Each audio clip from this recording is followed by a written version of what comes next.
Good. داشتیم؟ Yeah. پلیز سان چک. سیستم ترجمه نداره. پلیز سان چک. سان چک. اون بالا یه چیزایی هست تمام. کانال داشتیم؟ السلام عليكم. پلیز سان چک. 1, 2, 3, please.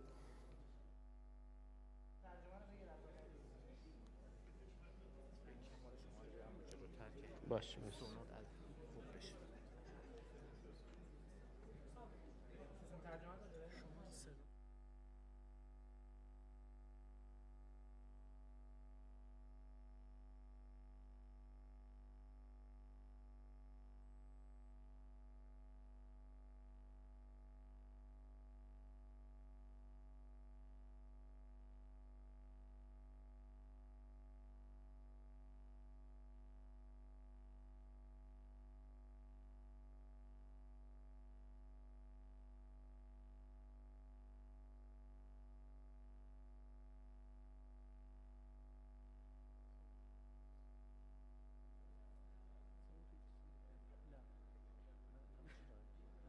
أنا كنت سفير في الاتحاد الأوروبي ببلجيكا.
نداری؟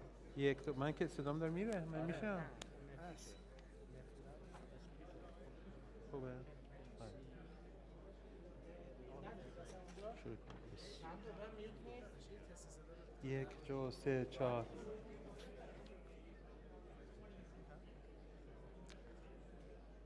بسم الله الرحمن الرحیم. خواهش میکنم دوستانی که در حال نشستن هستن زودتر استقرار پیدا بکنن که جلسه رو شروع بکنیم. متشکرم. بفرمایید. خیلی متشکرم.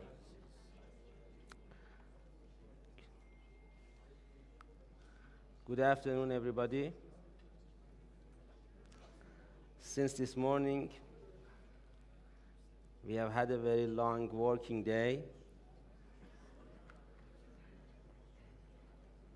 Maybe you are a little tired,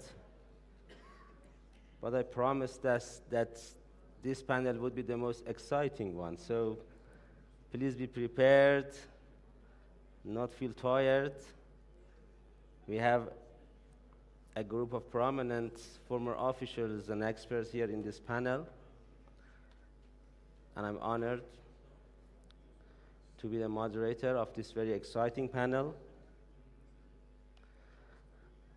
Since this morning, we have been talking about international law, the erosion of international law, the violation of international norms and regulations. Most of the discussions so far focused on what has happened with regard to international norms and regulations. And now we are going to talk about this region. Most of the incidents, the facts that we have been talking today have happened here in this exact region, in this difficult region. And that's why I just mentioned that we are going to have a very exciting panel right now. In this panel, I'm honored to have a group of prominent experts and former officials. I have the pleasure of hosting His Excellency Adnan Mansour, former Foreign Minister of Lebanon. Welcome. Next, I have Hesham Youssef, who is Assistant Secretary General for Humanitarian Affairs at the OIC. Hesham? Former Assistant of Secretary General for Humanitarian Affairs at the OIC. Next, I'm honored to have Professor Seyed Mohammad Marandi, who is a professor in Tehran University. Then I have Oliver McTernan, who is the director of Forward Thinking, which is a British think tank.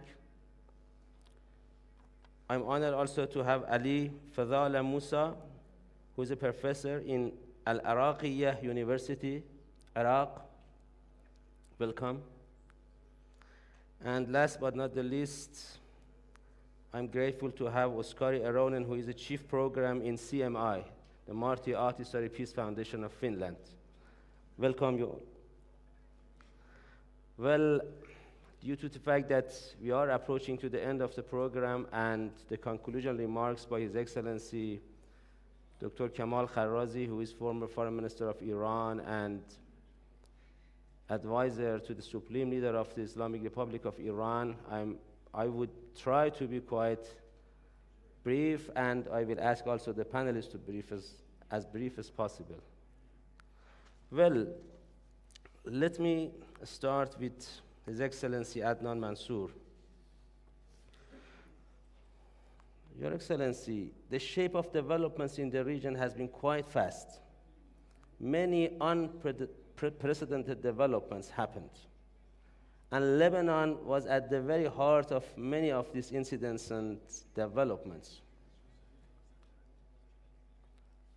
We have been witnessing that a regime who is not obliged to any international norms and regulations, including international humanitarian law, has violated every principle of international law and committed a collection of crimes, both in Gaza and in Lebanon.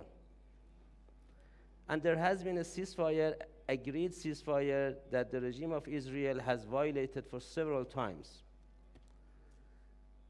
In your view, how we can curb Israeli crimes and atrocities in this region and in Lebanon?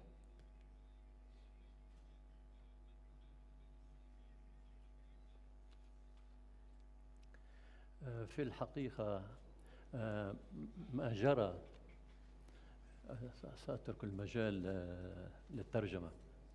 في الحقيقة ما جرى من تطورات في المنطقة المشرقية في غربي آسيا يطرح علامات كثيرة، وهو أن العدوان الذي حصل ليس فقط على غزة أو على لبنان أو على سوريا أو على إيران، لا يمكن أن يمر دون أن نطرح تساؤلات عديدة. ما الذي جرى ومن وراء ما جرى من أحداث في المنطقة؟ يعني عندما نتحدث عن المجتمع الدولي نظرياً أن هناك مجتمع دولي، ولكن في الحقيقة هناك في المقابل المجتمع الدولي دولة كبرى تعتبر نفسها أنها زعيمة العالم. وإذا ما عدنا إلى التاريخ بعد سقوط الاتحاد السوفيتي، لأنه في فترة الحرب الباردة بعد الحرب العالمية الثانية كان هناك قوتان حققتا التوازن الدولي لفترة من الفترات، واستطاعت أن تتجاوز أحداثاً خطيرة في العالم مثل حرب كوريا سنة 50، حرب السويس سنة 56، أو أزمة الصواريخ في كوبا عام 63. ولكن بعد سقوط الاتحاد السوفيتي نجد أنه بعد أيام قليلة الرئيس الأمريكي في الكونغرس الأمريكي قدم وثيقة اعتبر نفسه أنها القوة الأحادية التي لها الوزن السياسي والاقتصادي العسكري في العالم.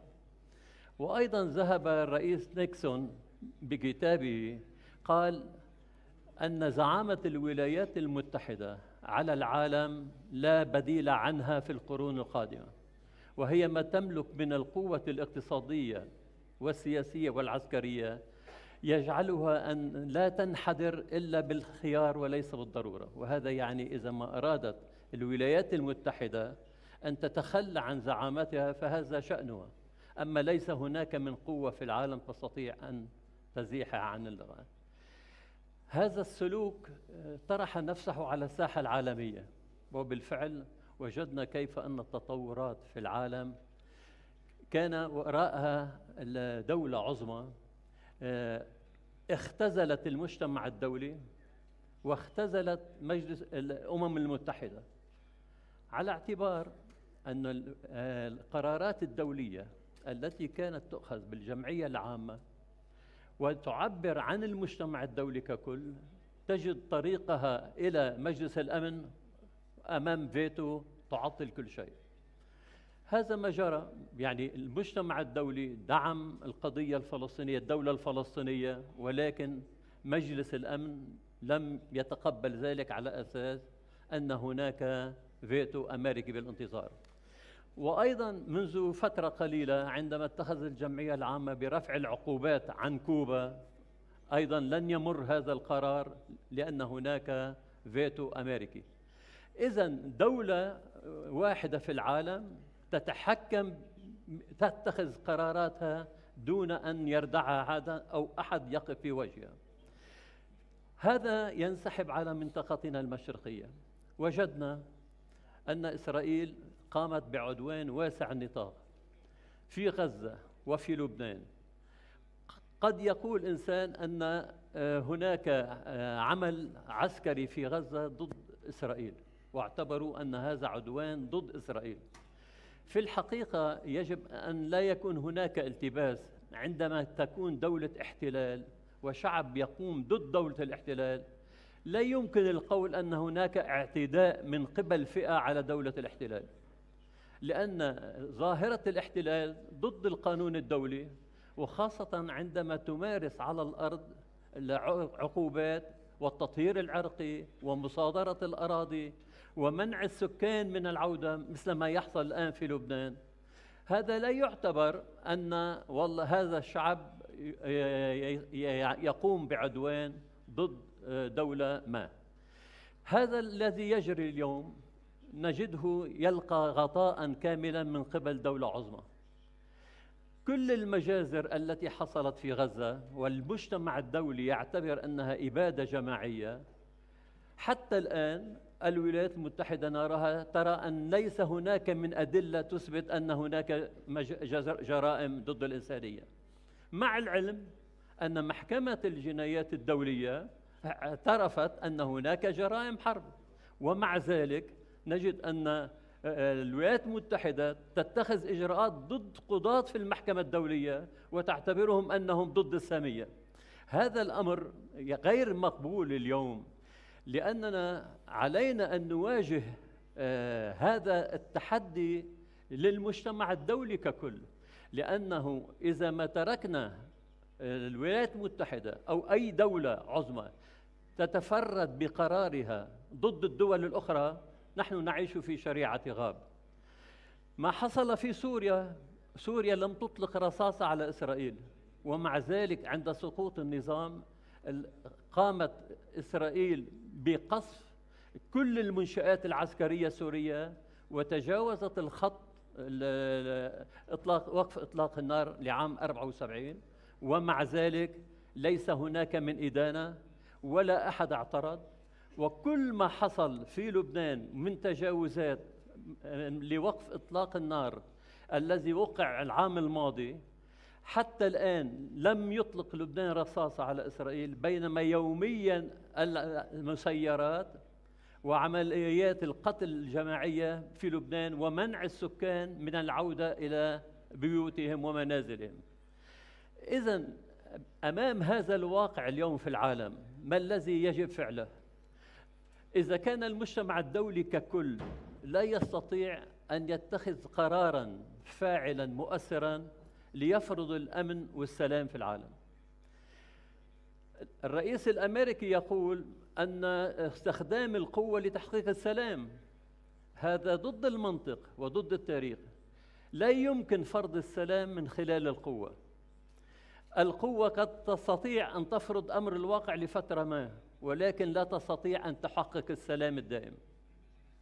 السلام الدائم لا يتحقق إلا بالعدل والعدالة وليس بالقوة. لذلك عندما نعتمد أسلوب القوة هنا ونهدد هذا البلد وآخر، هذا شيء خطير جدا. تهديد لفنزويلا، تهديد للبنان، تهديد لسوريا، تهديد لإيران. وما العدوان العسكري على إيران خير دليل أن هذا تحد سافر وتجاوز للأعراف الدولية وللاتفاقيات الموقعة ما بين إيران والمجموعة 5+1. يعني عندما انسحبت إيران، عندما انسحب الرئيس الأمريكي من الاتفاقية، مهد لذلك منذ عام 2016 عندما أراد أن يخوض الانتخابات الرئاسية الأولى، وقال أني سأنسحب، مع العلم أن هناك 3 دول أوروبية، بريطانيا وفرنسا وألمانيا، لم تكن لديها ملاحظات على سير العمل الإيراني في الملف النووي، وكانت الوكالة الدولية تعطي تقاريرها الدورية الشهرية أنها إيران تلتزم بالاتفاق. وإذا عندما وصل الرئيس الأمريكي إلى سدة الرئاسة عام 2018 انسحب من الاتفاق، وهذا ضد القانون وهذا ضد الاتفاق. لو كان على حق في ذلك لانسحبت بريطانيا أو فرنسا أو ألمانيا، ولم يكن لهذه الدول قبل أي تعليق في هذه المسألة. إذن هناك دولة تتخذ قرارها وتفرضه على العالم. يعني قرارات أحادية الجانب تؤخذ وتفرض على العالم وتلزم العالم أن تحترمها بموجب العقوبات التي قد تفرضها عليها. نحن اليوم في المنطقة أكثر بحاجة إلى تنسيق في منطقة غربي آسيا، لأن كمجتمع دولي ككل لا يستطيع أن يتحرك، لكن بالإمكان مواجهة هذا الواقع من خلال إقامة مجموعات إقليمية تتحد فيما بينها، تجتمع اقتصادياً، سياسياً، أمنياً، تواجه مشتركاً هذا التحدي من قبل أي دولة تستفرد بدولة من الدول. كما نجد في المنطقة، استفردنا في سوريا، نستفرد في لبنان، في العراق، في إيران، في كل شيء. Thank you, Hesham. Minister Mansour very well elaborated the hegemonic approach of the United States and the Israeli regime as its proxy in the region, that they're gonna forcefully impose the hegemonic approach in the whole region. And Israel would be, let's say, the proxy of the United States to do this act of, aggression, the crimes, atrocities, all these violations of international norms and regulations in this region. Minister mentioned the occupation, which is the very root cause of every problem in the region. He mentioned that as long as there is no justice and just solution, there will be no eternal peace in the region or durable peace in the region. You have been working in OIC, and now you are conducting, as much as I know, you are conducting with many peace building and peacemaking initiatives. And we are also concerned with the new mechanisms that how regions and how institutions and organizations can matter with regard to, the revival of the very spirit of international law and international regulations and justice, which is the essence of any norms and regulations. How, based on your experience in OIC, how we can have a more meaningful organization in the Islamic world that could have, let's say, a more meaningful effect and influence in this region to strengthen the ties between the Islamic countries for a more stable and peaceful region? Well, let me start by thanking the Ministry of Foreign Affairs of Iran and IPIS for this invitation, and also thank all those who are enduring after a number of sessions, although they have been very interesting, but it was still a long day. Well, let me start by saying that you're asking about how we deal with in the region with the current situation. But I want to go to the bigger picture first, because there is a crisis of multilateralism, and there is a crisis of collective security in the whole world. So even if you see a military alliance like NATO, you see that even NATO is in a problem. When you have the President of the United States saying that the United States will not participate in defending any NATO member if they do not pay the amount of money that he wants them to pay, which is 5% of the budget. And then you go to an institution, another institution like the OSCE, and you find out that the OSCE also is in a crisis as a result of the war between Russia and Ukraine. And then you go to the EU that has been trying to see how it can work on a common defense policy for decades, and they weren't able to achieve that. And then beyond our region in the Middle East, if you go to Africa, the African Union had been making a lot of progress, but now it is on the decline in relation after a lot of progress has been achieved. Coming to the Middle East, we have the OIC, the Arab League, the GCC, and the Arab Maghreb Union. The Arab League tried to achieve some form of collective security as long back as it was first initiated in the mid-40s, and it has failed. And more recently, there were a number of initiatives coming to address issues pertaining to collective security. There were two major initiatives. One of them came from Saudi Arabia, and the other came from Egypt. The one came from Saudi Arabia, suggested the establishment of an Islamic military force. And the one that came from Egypt was for establishment of an Arab military force. So there was an effort to try to see how we can deal with collective security in the region and beyond, even within the Islamic world. Sadly, this has not materialized. And we were having all kinds of challenges and differences amongst ourselves. And this is one of the main reasons why we have not been able to advance. Now, there has been some developments that are positive and some that are negative. In relation to the positive developments, we have seen the relations between a number of countries in the region that has improved to a great extent. Iran had some challenges in its relations with Saudi Arabia, with Egypt, and with other countries in the region. We were able to overcome that. And now there is a huge improvement in the relations between Egypt and Iran. The foreign minister we were just chatting for a little while. He told me, I speak to the foreign minister almost every single day. And we see also that the relations between Saudi Arabia and Iran has advanced to a great degree, and this is important. This is the case also with Turkey. Turkey had problems with a number of countries in the region, including Saudi Arabia, the United Arab Emirates, Egypt, and so on, and this also has been overcome. So this is on the positive side. But on the negative side, we still have fundamental problems. So we don't see eye to eye in relation to how we deal with a number of conflicts that are crucial for the stability and security in the region, even between countries that were the closest of allies. For example, there are differences between Saudi Arabia and the United Arab Emirates on how to deal with Yemen. There are also huge differences between Egypt and the United Arab Emirates on how to deal with Sudan, for example, and so on. So we have to be able to overcome some of these difficulties. My final point is about international law, because you asked about how this relates to international law.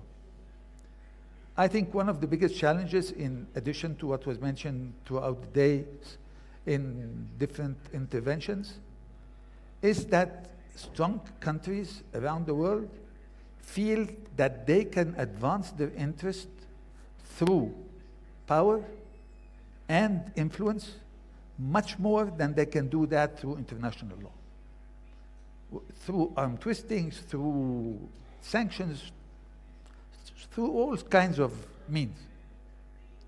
But they feel that it is in their interest to use these tools rather than international law, because international law would not provide them as much as their influence will provide.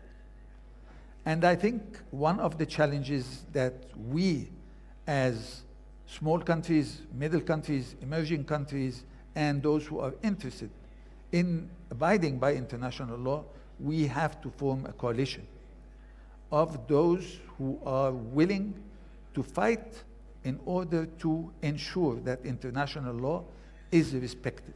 In response to the violations that was mentioned now by His Excellency, and it was mentioned throughout the days, whether it's in relation to the aggression against in what's happening of genocide in Gaza, what's happening in Lebanon, in attacking Syria, attacking Iran, attacking Yemen, and so on.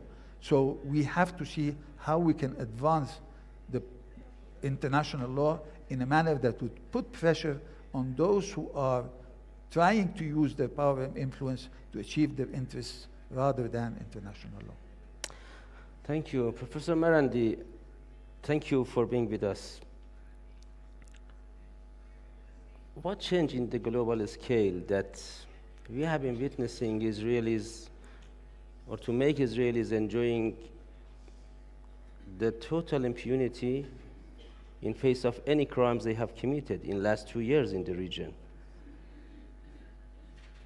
What has changed in the US strategy in the region or globally, maybe based on the doctrine of peace through strength of President Trump, that make Americans to close their eyes, not only to close their eyes with regard to Israeli crimes in the region, but also to provide them with all they need to do all this collection of crimes in the region? What is, in your perspective, what is in US strategy, and what is the ramifications for our specific region here in the West Asia for the future if this line of policy would continue? Well, thank you very much for inviting me. I'd like to point out, like I did last time, that I'm not a government official. I never was. Anything that I say online or offline is simply my own opinion. That has always been the case. I think that it's a very good question, and I'm not sure about the answer, but I'll try to formulate one quickly, hopefully without much embarrassment. I think we have to divide the United States between before and after 9/11. Before 9/11, the United States was much more cautious. And I should actually make another distinction. The United States during the Cold War, after the Cold War, before 9/11, and after 9/11. During the Cold War, the United States had two major problems. One was the Soviet Union as a counterforce, which was its equal. The second was the ghost of Vietnam. the United States felt that it was defeated in Vietnam, and that created enormous caution. So, for example, when the Israeli regime invaded Lebanon in 1982, when the U.S. Marines were attacked in Beirut, the U.S. withdrew, despite the fact that Ronald Reagan was known to be an aggressive character, but he withdrew. Why? Because the United States felt very differently at that time about its status in the world and its vulnerabilities. Again, going back to Vietnam. During the collapse of the Soviet Union, the United States became the hyperpower. But also alongside that, you saw the catastrophic, and while I do not condone Saddam Hussein's invasion of Kuwait, but the catastrophic defeat of Saddam's forces in Kuwait. Why do I say catastrophic? Because the United States scored a huge victory, and with almost no casualties. And to a large degree, this caused a big change inside the United States, because the ghosts of Vietnam had disappeared. The United States gained new confidence. So the collapse of the Soviet Union enhanced the confidence of the United States, and its victory in Kuwait further enhanced its self-confidence, and it became more aggressive. Then after 9/11, you saw the United States take a completely new position with regards to war and regime change. We saw how a U.S. general spoke of 7 countries in 5 years being overthrown. Wesley Clark, I think everyone has seen that clip when he spoke about the future of the region, one of the last being Iran that was the target. This was the new mood in the United States. Of course, now there are increasing questions about the nature of 9/11. I don't know if the audience has watched Tucker Carlson's documentary on 9/11. I advise everyone to watch it. It is very interesting, and what happened during those days and weeks before and after the attack, the terror attack. But in any case, the United States became much more aggressive. And I think that when you look at what happened 2 years ago in Palestine, in Gaza, on October the 7th, the Israeli regime's response is different than what it was before. In other words, if you compare it to 2006 or before 2000, or during the different attacks that it carried out against Gaza over the years, all genocidal, all criminal, but you see that this has a completely different scale.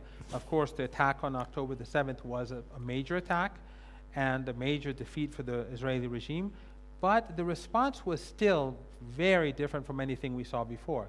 And I think that this is in line with the change in mood in the United States after the collapse of the Soviet Union, their victory over Saddam Hussein in Kuwait, and more recently 9/11 and what happened afterwards. In other words, the Israeli regime felt that it could get away with genocide and that it would be able to ethnically cleanse Gaza and get away with it. 2 things happened that I think it miscalculated. One was the defense of the resistance in Gaza. The Israelis believed from their own statements that they would vanquish Hamas and its allies, Islamic Jihad and others, within a short period of time. These are public statements, they're not secret. And that didn't happen. And the second was the rapid change of mood across the world, but most importantly in the United States. This is what I think the Israelis miscalculated. And this rapid change of mood has to do with more than just Israel. It is the economic decline of the United States, the rise of alternative powers, the jobs moving away from the United States to Asia, which began under Clinton, NAFTA, of course, but also the neo liberalism, the removing of the banking regulations, which consolidated wealth, weakened the middle class. Then you had these perpetual wars. All of these contributed to, I think, a decline in the fortunes of the United States. And of course, more recently, Ukraine and so on. All of these created greater skepticism about the status of the United States among Americans. And that is one reason, that is the main reason why Trump became president in the first place in 2016. He was supposed to break this, the hold of the deep state and to make America great again. So I think that this deterioration in the situation among ordinary Americans created a greater skepticism about U.S. foreign policy, and that allowed the voices of, and of course alternative media, which I don't want to get into, but that allowed the mood to change in the United States. In other words, this American exceptionalism didn't have the sort of hold it had on the U.S. public as it did before, and simultaneously images of Gaza were streaming into the United States and changing the mood among young Americans. So I think that the Israeli regime miscalculated. In fact, I would say, and I'll keep it short, I'd say that if the Israeli regime carried out its genocide for 2 or 3 months and then stopped it, they would have won.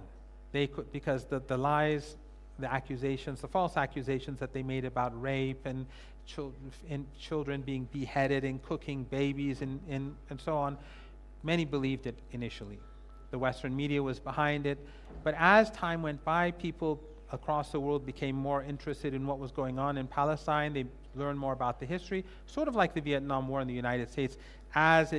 Initially, Americans were supportive of the Vietnam War. But then gradually skepticism began to grow. I mean, you all know the famous case of Muhammad Ali. When he refused to join the army, he was demonized across the country, even among large segments of the black community. But then later on, he became a hero because the mood changed. So if the Israeli regime had ended this genocide after a couple of months, I think they would have had the upper hand, but they thought that they would win. They thought that they would succeed. And that, I think, proved to be the greatest and most catastrophic mistake in the history of the Israeli regime, because for the first time, I would never have dreamed to see Americans and Europeans, but Americans in particular, to view the Israeli regime as they're viewing it today. It's just completely unimaginable for me. If someone told me 2 years ago that 20 years from now, Europeans and Americans would be thinking about the Israeli regime as they do today, I would have said that I find it highly unlikely. So I think that these changes that I spoke of, they created this feeling among the Israeli regime that they could get away with it, but the resistance and also the fact that the West had changed, that had an enormous impact on what we're seeing today. Thank you. Thank you so much.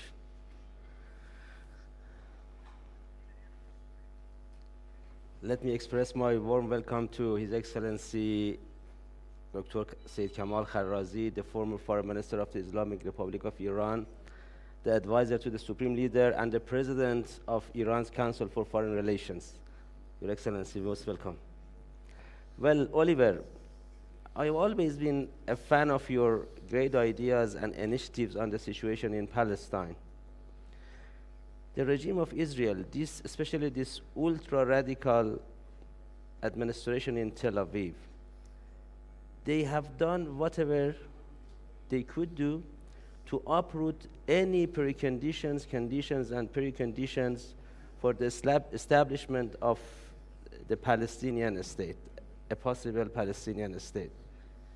Be it the sovereignty, be it the territory, be it the, let's say, the density of the population. Not only practically, but also theoretically, it has been the official line of policy in Tel Aviv. In this situation, does the peace narrative that has been the trend globally and among some countries in the region, can work with this expansionist regime and expansionist regime in the region, I mean, which has been talking about the greater Israel in the region.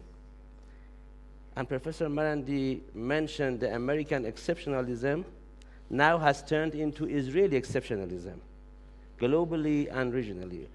What is the solution, in your view, to tackle with this challenge of expansionist regime in the region, which is the root causes of all challenges? It's a very challenging question to answer in a few minutes, but I will try. Soon after October the 7th, I had a meeting with Jordan. We were in the Knesset and speaking to members of the Knesset. And it was explained then very clearly that October the 7th was the opportunity to introduce what they called the Third Commonwealth. The first Commonwealth was Solomon bringing the tribes together in Hebron, second David and the temple in Jerusalem. Now they had the opportunity to clear Gaza, clear the West Bank, and clear Lebanon north, the people to north of the Litani River. So it was a concept that they'd been working on from the river to the sea to have an exclusively Jewish state. So I'm not surprised at all that we've seen this consistency, because it wasn't just the Ben Gavirs or the Smotriches, but it was very much across in Likud as well. It was a general concept that this event or atrocity, we say, on October the 7th provided the opportunity. Now, I think the person who made a tremendous error was Joe Biden. When he uttered those words, "There are no red lines," it was the green light to pursue a vision other than just defense. It became from a defensive to an offensive operation. And I think that we've said several times. With the back history, you might say, since '67, of exceptionalism to international law, they were operating with, in Biden's words, no red lines. So I think we've been presented with an extremely difficult situation. I'm deeply worried about the Biden 20 points. I think that's not addressing the core issue, which is occupation, and the way to, if you like, build the future and address the expansionism is for the international community to insist, after 57 years, occupation of the Palestinian territories, West Bank, including Gaza and East Jerusalem, must end, and must end now. I think King Abdullah of Jordan made that very clear in one of his interviews. And I only wish that the Arab community, the Muslim world generally, would have supported him in that, because I think that has to be the starting point as to the future we go. The bigger issue, I think, Khalil, is how we're talking about security now and security agreements. And I think what we need to look at is how we define security. Now, Trump gave us the Pax Romana, peace through strength, which translates into also security through dominance. And that has been the mindset that has, I think, resulted in that we've witnessed so many wars since '67, but it's been the mindset that it's only through dominance that you actually achieve security and therefore have this peace. Now, I've been brought up on a history that peace comes through justice, and justice is essentially recognizing the equality of the other and making space for the other. So I think we have a clash of fundamental doctrines on how we achieve it. I think the Trump doctrine, reiterated several times by Netanyahu, is not sustainable. And I think you just look at the history of Gaza, for example. In 320, Alexander the Great, because Gaza was at the crossroads between Africa and Asia, and therefore a real important economic benefit to anyone who held Gaza. Alexander spent 3.5 years trying to subdue Gaza, and he gave up. He couldn't achieve it. His only legacy, they say in Gaza, is ginger-haired children, that even today they will point out anyone with ginger hair, he's from the time of Alexander. But you go through Gaza's history. Napoleon lasted two weeks in trying to subdue Gaza. He gave up and went on to Haifa. The British gave it up pretty quickly because the resilience there shows very clearly that the peace through strength or security through dominance doesn't work. If we look at the other example, that you can achieve peace and security through justice, I think Ireland is a good example. It took Britain nearly 800 years to realize, they were slow learners at the time, that to realize that they could not have peace, security, as long as they pursued a policy of domination. And then when they tried to placate, and what we see now with the Trump plan, bringing together people that can work out a modus vivendi, a way of living together without tackling the root problem of justice, we saw it didn't work. Several attempts at a political process to end the Northern Ireland conflict failed. It was only when the realization came that to achieve the peace, the security, you need an inclusive process. There is no top-down imposition. It has to be everyone with a real stake, a real constituency, has to be at the table. And it's through that process that people, in the Irish situation, that the Unionist Party really discovered that the dominance, the policy of dominance for security, in fact, was giving them the opposite. They needed to recognize the equality of the other. Now, the political process is going on, but what it has done, it's taken the arms or the violence out of the conflict, and it's put it on a political path, and that has given ordinary people a much deeper sense of security. Thank you so much, Oliver. Very interesting, recoining Trump's doctrine into security through dominance. I can even go further to say that it's hegemony through force, naked force, let's say. Thank you so much. Professor Ali, ahlan wa sahlan.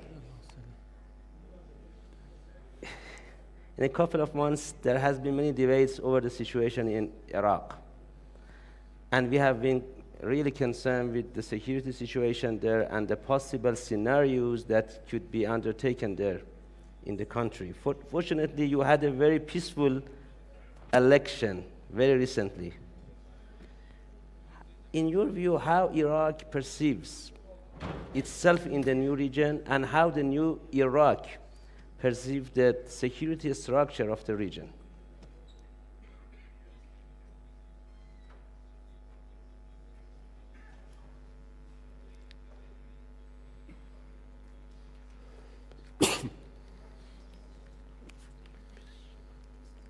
السلام عليكم. عليكم في بداية الأمر طبعا أتقدم بالشكر والعرفان إلى الجمهورية الإسلامية الإيرانية متمثلة بوزارتها الخارجية على هذه الدعوة الكريمة. ابتداء احنا قبل أن نخوض في الوضع الأمني في داخل العراق، احنا محور اليوم المؤتمر هو يتكلم عن الخرق الدولي الإسرائيلي للقواعد الآمرة في القانون الدولي، وبوصفها بعد اعتبرت بأن الحدود بين الدول هي مجرد حدود من الممكن يعني اختراق هذه الحدود وعدم احترام سيادة الدولة، مخالفة في هذا لمواثيق الأمم المتحدة في حق في مادتها 51 اللي هي دائما تشير الأمم المتحدة وإسرائيل أنها استخدمت هي هذه المادة للدفاع عن أو الدفاع الاستباقي عن أراضيها دون وجود خطر، وهذا التفسير يعني لا يقبل التأويل في المادة 51، إذ بدأت تفسر الدول على هواها هذه المادة، مع العلم أن المادة هي تحتم وجود بين هجوم فعلي على الأراضي اللي يتم استخدام هذه المادة والدفاع عن أراضيها، وما عملت به الجمهورية الإسلامية الإيرانية في الدفاع عن أراضيها ضمن المواثيق الدولية، محترمة بذلك عدم انتهاك الحقوق المدنيين. الصهاينة لاحظنا بأنهم ليس انتهكوا مواثيق الدولية فقط، وإنما انتهكوا أيضا الاتفاقيات الأربعة لمعاهدة جنيف، وكذلك قرار الجمعية العامة للأمم المتحدة 3314، كذلك انتهاك حقوق الإنسان. تكلم الدكتور محمد بأن هناك لأول مرة يلاحظ بأن إدانة من الدول لإسرائيل واعتدائها على الشرق الأوسط بشكل عام والجمهورية الإسلامية الإيرانية. طبعا احنا نلاحظ أن يوجد هو تأكيد المبدأ ورفض الخرق، يعني هناك ازدواجية في هذا الإدانة هي إدانة شكلية، لكن هناك تأييد واضح للمبدأ ورغم رفضهم الخرق، وذلك بسبب القوى السياسية هي داخل النظام الدولي. وما معروف بعلما بأن هناك احنا لاحظنا عدة سابقا يعني في الحرب اللبنانية عام 2003 ومنذ 2013 في سوريا أيضا لاحظنا تنديد في هذه الهجمات، لكن دون اتخاذ إجراءات أو قرارات صارمة بحق انتهاك المواثيق الدولية والقانون الدولي. وهذا يعطي مبررا، حقيقة يعطي مبررا لأي دولة بأن تفسر أو تستخدم هذا النص أو هذه المادة.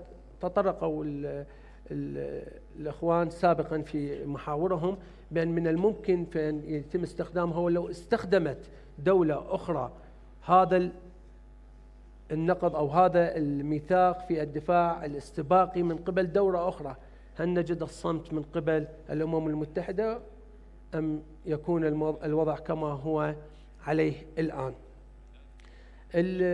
صراحة الأمن الإقليمي داخل البلد خاصة في العراق، طبعا العراق طبعا احنا يستمد الأمن من دول الجوار، وكذلك الجمهورية الإسلامية الإيرانية. بما يخص العراق والانتخابات السائدة والتي الحمد لله هي مرت بنجاح، أكيد الاستقرار الأمني داخل العراق بعد تشكيل الحكومة، وهذا ما يسعى إليه الائتلافات داخل العراق، سوف ينعكس إيجابا أكيد على الأمن الإقليمي بشكل خاص على العراق وبشكل عام على الدول المجاورة. احنا كثير ما نجد صراحة هناك من ندوات ومؤتمرات تدين أو تستنكر أو تخرج بمجموعة من التوصيات، لكن نجد هذه التوصيات هي تكون على الرف دون جدوى. احنا في كثير من الأحيان لا نريد أن نطيل في الكلام ولضيق الوقت، لكن أتمنى أن تكون توصياتنا في مؤتمرنا اليوم أن تكون محملة جد، وأن تكون هناك إجراءات من دول الجوار. الاعتداء الإسرائيلي لم يكن على لبنان أو سوريا أو حتى الجمهورية الإسلامية لإيران، إنما هو على الشرق الأوسط ومحاولة الهيمنة بشكل عام على الشرق الأوسط. ولولا وجدت صراحة هذا شيء نحتز به الرد من الجمهورية الإسلامية. لا ما أعتقد كان أن إسرائيل تتوقف عند هذا الحد من هذه هجماتها، ومن ممكن أن تمتد إلى دول أخرى. وللأسف نجد أن بعض الدول التي هي تكون تحتمي بالدول الخارجية أو بالإطار الخارجي للدولة وتكون تحت مظلة هذه الدولة، وعند وجود اعتداء سافر من أي دولة نجد أن تكون هذه الدولة مهمشة وبأمس الحاجة إلى أن يكون هناك دفاع حقيقي عن أراضيها. اليوم احنا نحتاج تكاتف إقليمي، أمن إقليمي داخل دول الجوار، وأن نفعل دور المنظمات اللي ما شفنا لها أي دور في المراحل الأخيرة أو المعارك الأخيرة بما يخص معركة الجمهورية الإسلامية الإيرانية. كان دورها مهمش، وإن كان احنا ضد التنديد وحده لا يكفي لولا وجود هناك لجان تقصي والحقائق وتشكيل هذه اللجان من الجهات المعنية لمعرفة إن كان الاستهداف هو يخص المفاعل النووية داخل الجمهورية الإسلامية الإيرانية بصفتها هي مفاعل سلمية أهم حربية، علما بأن هذه المعارك لم تستهدف فقط هذه المنشآت، وتم استهداف البنى التحتية للمنشآت المدنية واستخدام المنازل، وللأسف شفنا ضحايا وشهداء من الأطفال نتيجة هذه الحرب. أتمنى أن يكون الأمن الإقليمي داخل الجمهورية الإسلامية وداخل العراق ينعكس إيجابا على الدول المجاورة بما فيها دول لبنان وسوريا، كونها أيضا مرت في المراحل السابقة بمعارك مع الصهاينة، وأيضا بحجج واهية ونفس الحجج اللي تستخدمها دائما للأسف هذه الدولة. ونجد الصمت من قبل مجلس الأمن والأمم المتحدة لوجود القوى السياسية داخل هذه الأمم المتحدة واستخدام حق الفيتو في عند هذا الهجوم. أتمنى أن يسود الأمن والأمان في الجمهورية الإسلامية الإيرانية، وأن يعم على الشرق الأوسط بشكل عام، وإن شاء الله يكون هذا منطلق من الجمهورية الإسلامية الإيرانية التي تضع حجر الأساس لوضع حد لكل اعتداء صارم على أي بلد بما فيها البلدان داخل الشرق الأوسط. والسلام عليكم ورحمة الله وبركاته. Thank you very much, and our sincere congratulations to the brotherly nation of Iraq and the government of Iraq. And we wish all the best also to your country. Oskari, you are based in Marty Ahtisaari Foundation. Late President Marty Ahtisaari was a prominent politician who served for the aim of peace for many years, many peace initiatives, very positive contributions to the peace globally and worldwide. And the European countries, many of the European countries have been credited for, adopting so-called normative foreign policy, or let's say having pacific foreign policy. It has been also somehow eroded, like international law, which has been the case and which has been our discussion the whole day in this conference. As we have been seeing with regard to what has happened in Gaza, there has been big divide among some of the European countries. Again, with regard to the aggression against Iran, we have been witnessing the failure of the European countries in a simple condemnation of this aggression. In your view, the European countries, how they can have some sort of return to the very esprit of this normative foreign policy and to be contributive to, let's say, strengthening international law and regulations? Thank you. Thank you very much for the invitation to TDF and the panel. It's always great pleasure to be in Tehran. I start with a caveat that I don't represent Finland, EU, nor European Union. Or Europe here. I think I'm rather best serving the conversation from speaking from the function and role of practitioner in support of peacemaking efforts. Peacemaking efforts and the processes, negotiations where the ownership and leadership is with those who own the problems, own the conflict, but also own and should work on the solutions. I believe this is also the philosophy and tradition of Finland, late President Martti Ahtisaari himself, and also the Nordic countries coming from Northern Europe. We should maybe do well to go back to the basics of where this practice of peacemaking and building of cooperative security regionally has started from, but also to learn from each other and not limiting the cross-learning and sharing to Europe and the Middle East, but also look more broadly. Shortly looking at the situation, I would start by claiming that the situation in Europe, for Europe, is strikingly similar, at least parallel or similar to that of in the Middle East. At least in the past 100 years, it has never been as similar as it is now in terms of trends and challenges and issues. Obviously, in the Middle East, there is this lack of, as described by the other panelists, of inclusive, comprehensive, cooperative security frameworks and institutions, structures, communication, and strategic messaging has been done via action, sometimes prudent and raw action, as well as intermediaries. But what is common between Europe and the Middle East is a serious sense of disappearance of deterrence and search of agency. But then the reactions and the baseline for taking response to this situation might be somewhat different. Agency in the sense of ability to partake, to contribute, to influence and shape the situation and the agendas and initiatives. There's perception that one cannot continue like this. Something has to change. Something has to change in and for Europe, and something has to change in and for the Middle East region. Exactly what kind of vision and approach should be taken, those differ and somewhat dramatically, but sense of urgency and need of change is there. In the Middle East, there's also a positive momentum that could be witnessed, or there's a momentum, let's put it that way.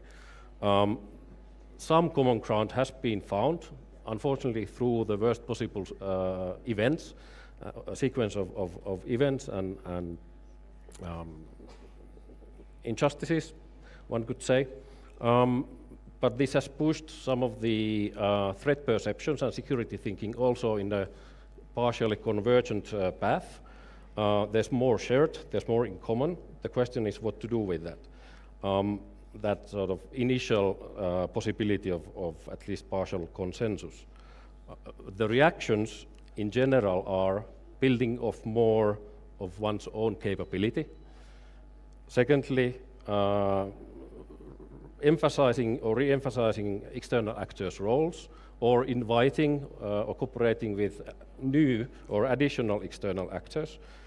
But also then thirdly, the cooperative frameworks. What we see in Europe is an experience and a perception of Europeans having been too much leaning on the cooperative frameworks.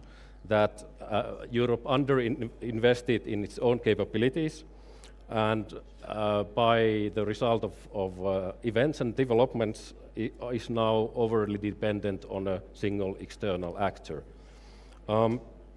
Relatively speaking, or comparatively speaking, it's a little bit different in the Middle East, one could say.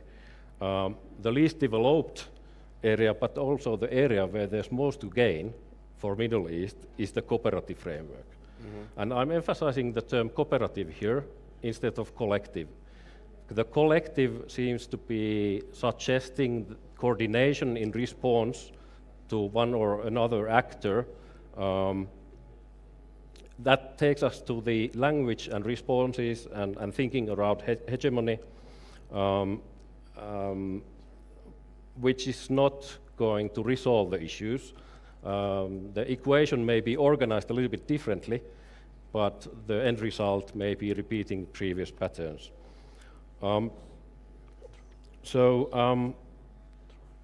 It seems unlikely that in the Middle East there would be, in short term, emerging of institutional solutions, but there's great potential for gradual initiatives that are voluntary, that are flexible, that are pragmatic. The question is, where does that initiative, that kind of leadership and courage come from to test the ground for cooperative frameworks?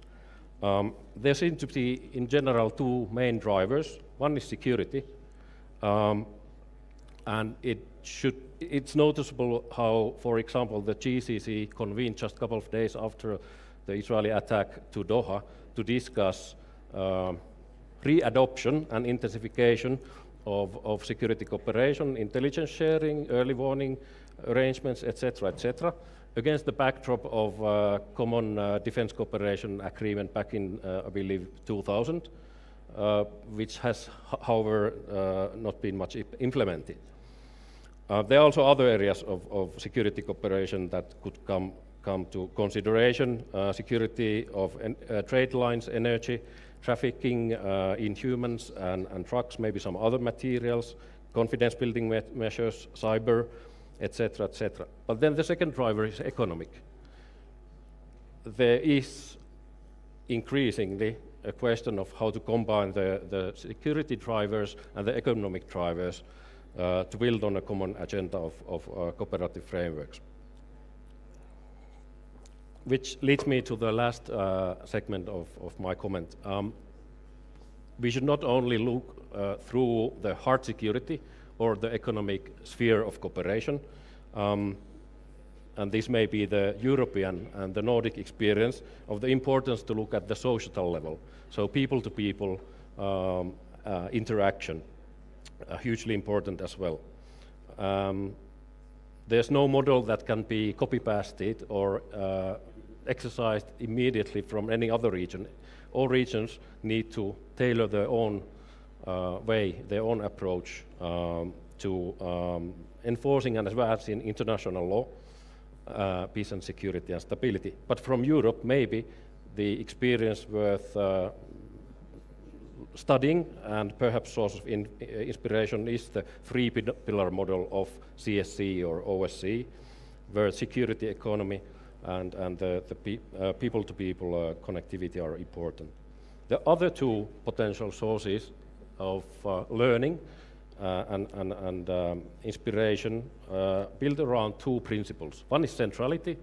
Another principle worth considering is subsidiarity. When mentioning centrality, I have in mind especially Southeast Asia, where the ASEAN has been initiated in late 60s and built through 70s and onwards on the basis of experience of the region fighting each other, but also being an arena of others to place their fight in. So the principle of centrality has enabled Southeast Asian countries to work together and kind of buffer their own space where they make invitations for others to be partners.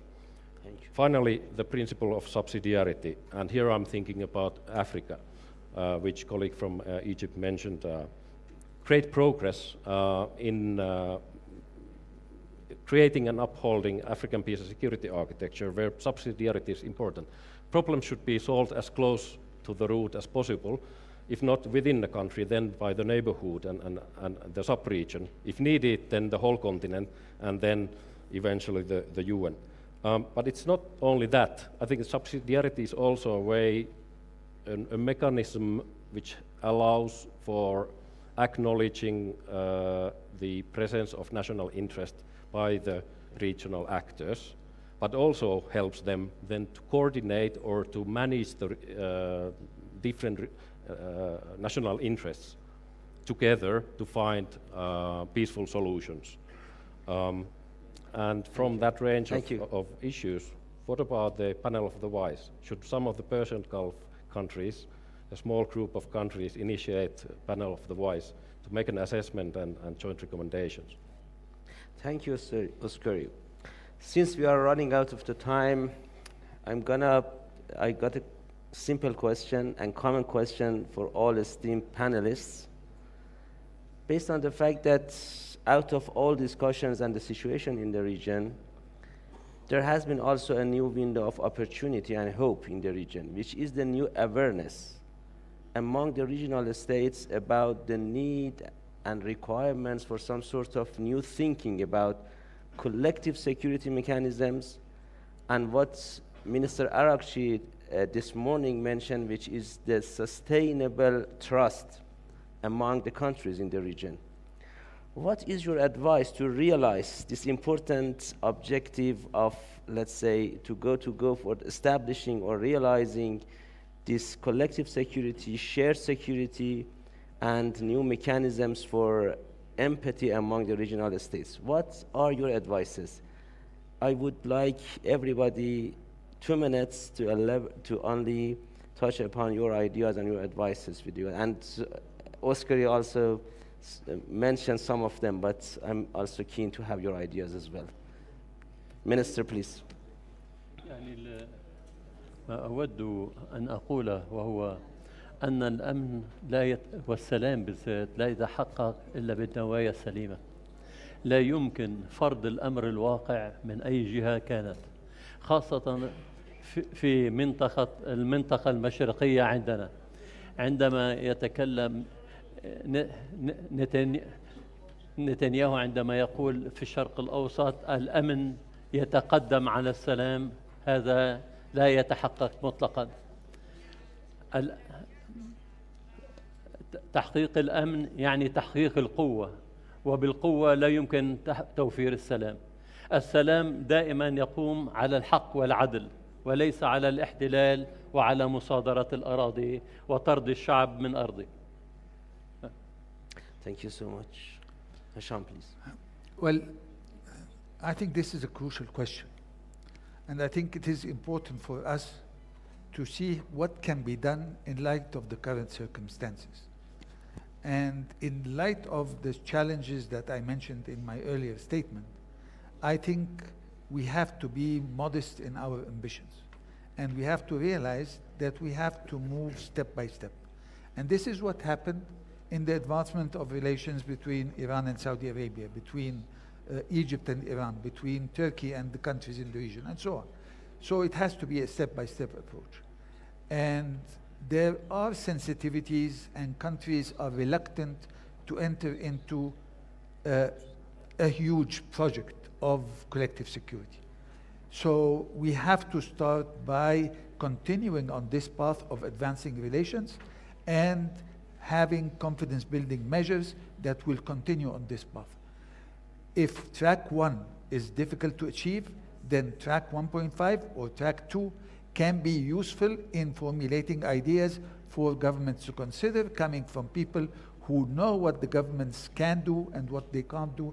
And in that manner, I think we can achieve some progress, because the situation is complicated wherever you look, and it is sometimes difficult for countries at this stage to take major decisions, particularly that we have a number of countries in the region that do not have complete control over all their territories, so it will be very difficult for them to have ambitious projects in relation to regional security. Great, thank you. Professor Marandi. I don't have much to add. What I can say is that I think that, ironically, the genocide in Gaza has provided an opportunity for people across the globe to shift their views about the region. And this is something that I've experienced on a daily basis over the last 2 years. For example, the view of Iran across the world has shifted as a result of Iran's opposition to the Israeli regime, even though Iran is very horrible when it comes to soft power, very incapable. But that change has happened. So I think that the Israeli regime, its actions towards Arabs, Muslims, Christians in the region, and doing it in the name of Judaism, this has caused a huge backlash among people across the world, including increasingly young Jews. So I think that at a time when the mood in the world is changing so substantially and in such a big way, I think that clearly there are opportunities for the relationships between countries in the region to improve. But of course, because of the history and because of the nature of some of the states in the region, exchanges, student exchanges, and this sort of thing is still going to be difficult. But I think that this is the best opportunity right now, where at a time when the world has turned against the Israeli regime, for countries in the region to be brought together. Thank you so much. Oliver McTernan. Having lived through the Cuban crisis and then seeing the impact the 1975 Helsinki agreement had in the relationship between East and West then, I would say my advice to the region is to have your own form of process. West Asia, for example, countries would come together to see the different areas that they can work on and cooperate on. I think that's essential. And I would say for that to work, there has to be integrity, transparency, because those two qualities are essential to build the trust. But I think that would be the starting point, and I think it should create the spaces where the interested countries can come, they can find sufficient consensus to move on into an agreement that impacts on security as well as all aspects of life in the region. Thank you. Professor Ali. تعقيبا على سؤال جنابك، وباختصار يتحقق الأمن عندما تجتمع الشرعية والتعاون. والشرعية المقصود بها هو احترام القانون واحترام الأمن الدولي المتمثل بالمعاهدات والمواثيق، وبالتالي عندما تجتمع الشرعية مع التعاون، والتعاون هو تعاون دول الجوار بما في بينها في تبادل المعلومة وفي التصدي والتنديد لأي هجوم آخر، بالإضافة إلى تشكيل لجان. هذه اللجان تكون مهمتها هي منع التصعيد وحل الأزمات بشكل دبلوماسي. شكرا أخي. I'll keep it very short. The way I see it, the class is half full. This is both methodological optimism that is required for peacemaking, what humans have started, humans can end, but also looking at the situation. The momentum is now, for very unfortunate and wrong reasons, but the momentum for cooperation in this region is now, and as that happens by West Asia or Middle East, then it's also easier for Europeans to come and support. Thank you so much. My heartfelt appreciation for our great panelists' insightful contributions. I really learned and enjoyed. Thank you so much, everybody. And thanks also for our great audience. We will have only a 1 minute pause to change the seat here on the stage. Please keep seated. We will continue with the concluding remarks by His Excellency Dr. Seyed Kamal Kharrazi. Thank you so much. We'll enjoy it.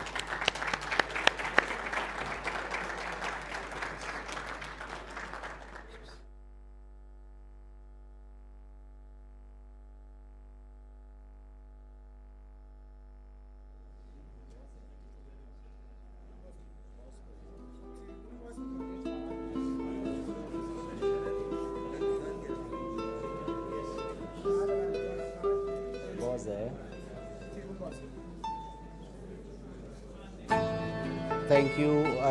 Please take your seats. We will have 30 seconds of stage rearrangement, and then we will immediately go for concluding session. So please take your seats, and we will be back soon. لطفاً توی صندلیاتون باقی بمونین که نظم جلسه حفظ بشه. بلافاصله وارد جلسه پایانی خواهیم شد.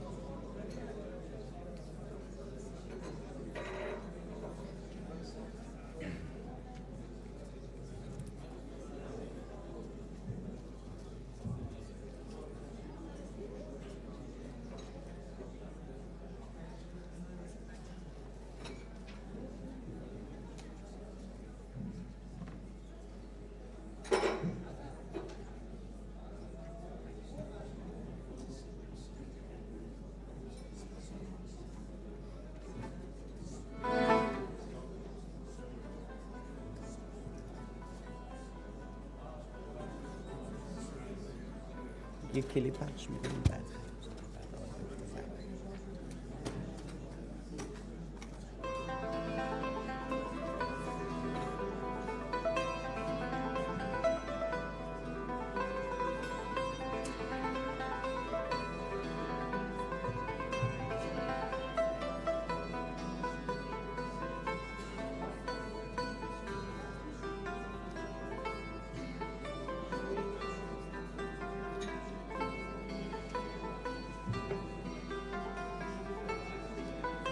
Thank you so much.